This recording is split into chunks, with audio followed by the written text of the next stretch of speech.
Buenos días o buenas tardes. Mi nombre es Ronald Fisher y este es el curso de Finanzas Corporativas.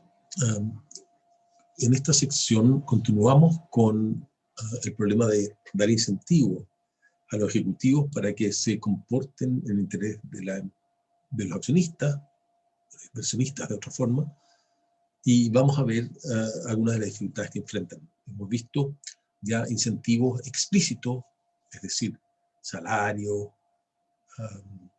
beneficio en términos de distintas cosas como aviones gratis, etcétera, aviones privados, etcétera.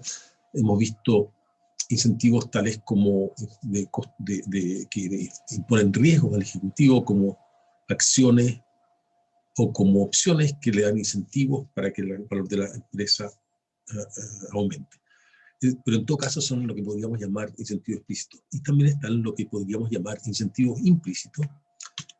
Y estoy siguiendo en esto bastante a Tirol, en estas secciones activas, a Tirol en su libro de Finanzas Corporativas.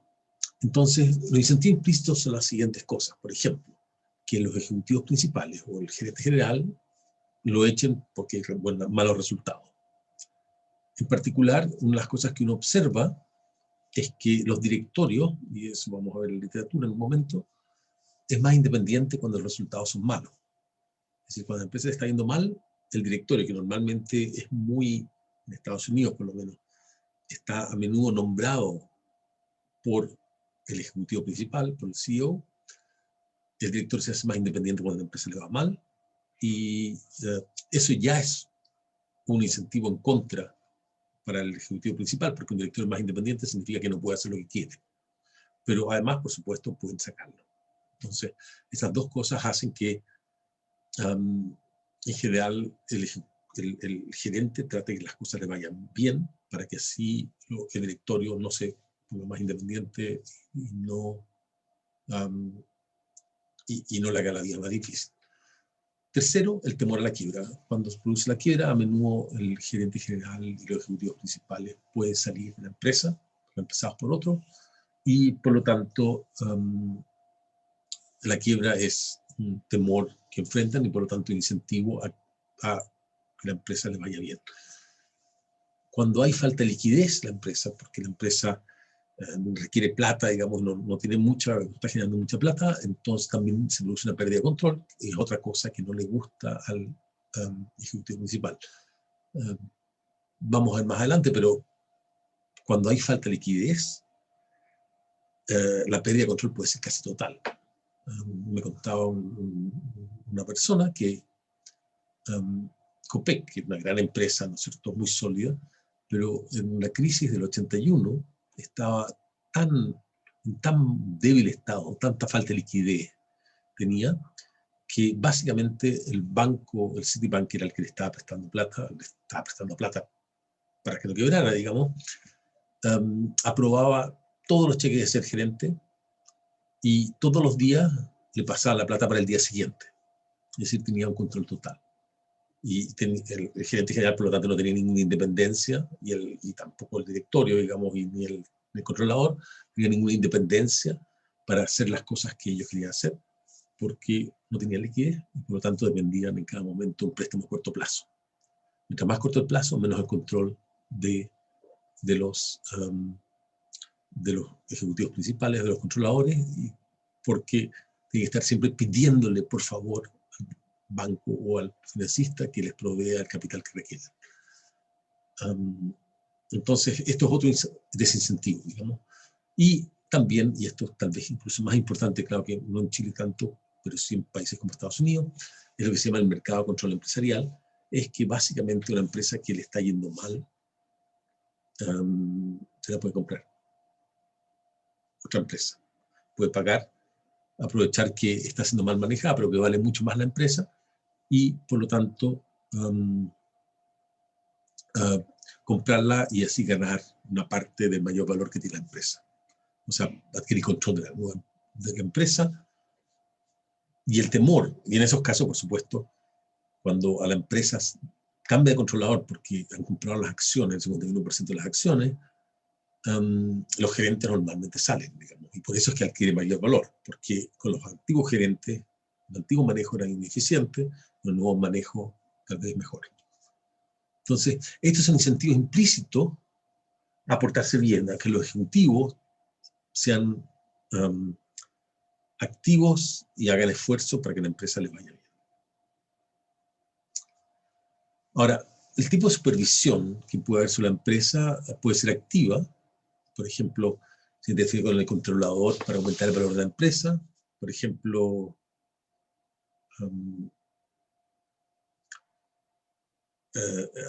a veces la empresa trata de no aprobar. Supongamos, por ejemplo, que el mercado controla empresarial, significa que a la empresa se le quiere comprar otra empresa. Esto significa a menudo que los ejecutivos están en riesgo. Y por lo tanto, ellos tratan de hacer todo lo posible para que no se apruebe esta compra. Y en ese caso, una supervisión activa es que se interfiere con el controlador para tratar de obligarlo a que se venda la empresa. Y esto puede implicar remover a los ejecutivos. El ejemplo que a mí me gusta dar es el caso del Almacenes París. Almacenes París, cuando se muere la persona que la forma como la empresa,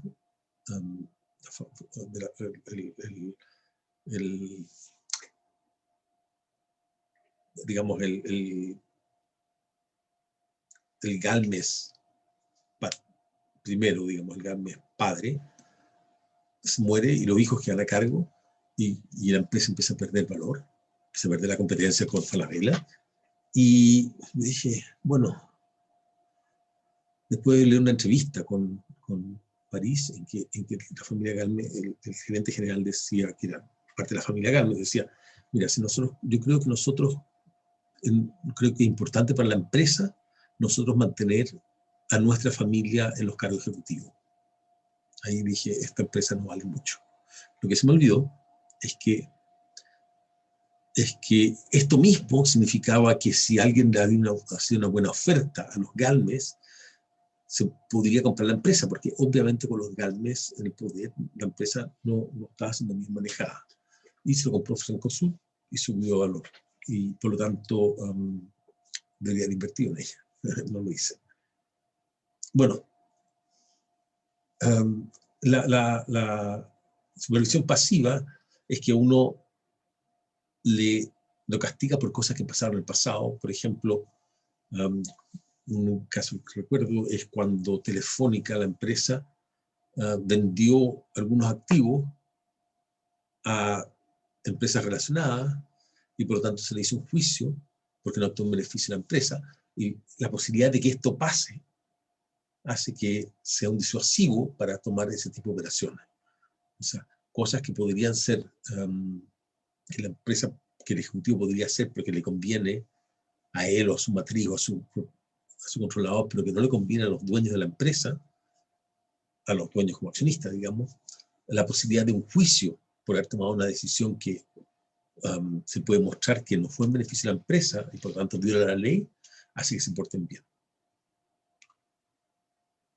Por último, existen los directorios, que también son una forma de supervisar, porque supervisan a los ejecutivos e instancias de los accionistas. Básicamente, los directores son los representantes de los accionistas y controlan a la plana ejecutiva y definen o aprueban las principales decisiones de negocio y la estrategia corporativa a largo plazo y supervisan también toda la parte contable y de auditoría. Ellos eligen los auditores. Se encarga también de la remuneración de los ejecutivos, de la supervisión de los riesgos de la empresa y aconseja a la gerencia. Ahora, aquí una cosa que vamos a ver más adelante, pero que hay dos mundos en términos de gobierno corporativo. Está el mundo anglosajón, el mundo de Inglaterra y Estados Unidos sobre todo, y el mundo del resto del mundo. El resto del mundo, las empresas son controladas por una familia controladora, normalmente, o por un acuerdo de control, y en esos casos la gerencia básicamente obedece al controlador. No obedece a todos los accionistas, ni es independiente, sino que obedece al controlador. Y el otro esquema es la propiedad dispersa, o sea, la propiedad son muchos accionistas pequeños, y en esos casos la gerencia es el controlador porque no tiene nadie encima, digamos, directo que tenga un gran poder de acciones. Y es el caso de la gerencia de los anglosajones. y por lo tanto, el directorio en un país como Chile normalmente tiene una mayoría del controlador que maneja un poco como él quiere el directorio, y por lo tanto no puede hacer, no es independiente de él. Y en el caso de los países anglosajones, que la propiedad está dispersa, básicamente la gerencia tiene mucha injerencia en quienes son nombrados directores. ¿Por qué es eso? Porque como la propiedad está dispersa, hay un problema para coordinarse en todos los demás actores y elegir directores. Porque alguien tiene que hacer el esfuerzo de contactar a todos los potenciales accionistas, digamos, para que voten por un director. Las personas general no van a hacer eso. Entonces, normalmente el único que la gerencia en Estados Unidos propone un directorio y nadie dice nada, digamos, básicamente, y se elige ese directorio. Ejemplos de casos interesantes de conflicto directorio y empresa. El metro, cuando se hizo el Transantiago, el gerente del metro decidió muy valientemente que la decisión no era en beneficio, la forma como se iban a dar los ingresos no era en beneficio del metro, y por lo tanto renunció a su cargo. Porque el directorio era, por supuesto, el Estado, digamos, era el presidente de la República, era quien controlaba al directorio, y el gerente general encontraba que no podía, el presidente de la empresa encontraba que era inaceptable la decisión que estaban tomando, la decisión política, y por lo tanto renunció.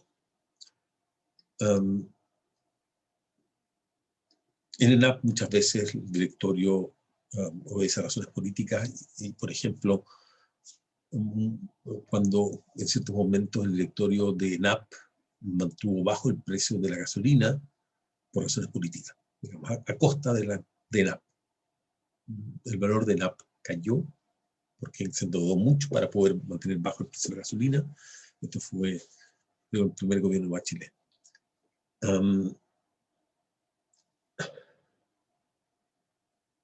Y el otro caso interesante, bueno, ya mencioné el caso de Telefónica, que fueron veces en contra de los accionistas, y otro caso interesante es la fusión del Banco de Chile con el Banco Edwards. Esto fue hace unos 15 años, en que los propietarios controladores eran la familia Luxic de ambos bancos, pero el Edwards tenía una proporción mayor de las acciones que acá. Aquí, por ejemplo, tenía 51% y aquí tenía 70%.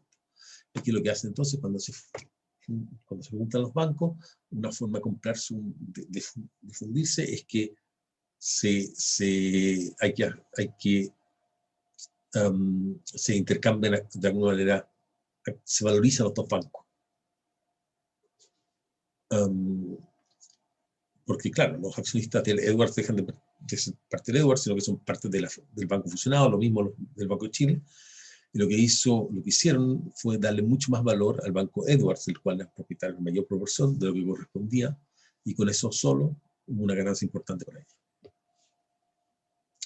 Es interesante al respecto de los países anglosajones ver cómo hay una dinámica entre el directorio y el gerente general, que depende, por ejemplo, de la antigüedad del director, del gerente general o el Chief Executive Officer, aquí, Chief Executive Officer, cuánto tiempo lleva. Entonces, si lleva mucho tiempo, tiene mucho más independencia.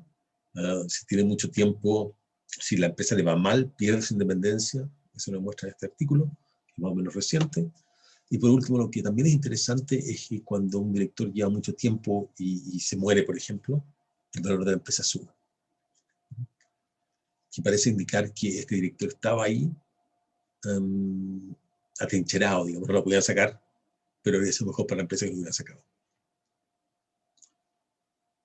Ahora, los directorios en los países anglosajones, como dije, no son muy independientes y se ha tratado de reforzar estos directorios con ciertas reglas como Cadbury, etcétera, pero no parecen funcionar bien, tampoco parecen funcionar demasiado bien en nuestro país. Muchas veces en nuestro país los directores son poco informados y son nombrados por el controlador, lo que es lo normal. Y sin embargo, como decía antes, en caso de crisis, cuando realmente las cosas andan mal, los directores ahí se hacen más importantes y tienen más independencia. En particular, por temor a los juicios que podrían haber. Resulta que la ley de sociedad anónima da muchas responsabilidades sobre el directorio y por lo tanto, cuando las cosas van mal en la empresa, los directores pueden tener que pagar incluso con sus propios activos. Y en esos casos a menudo remueven a la gerencia e incluso se enfrentan al controlador.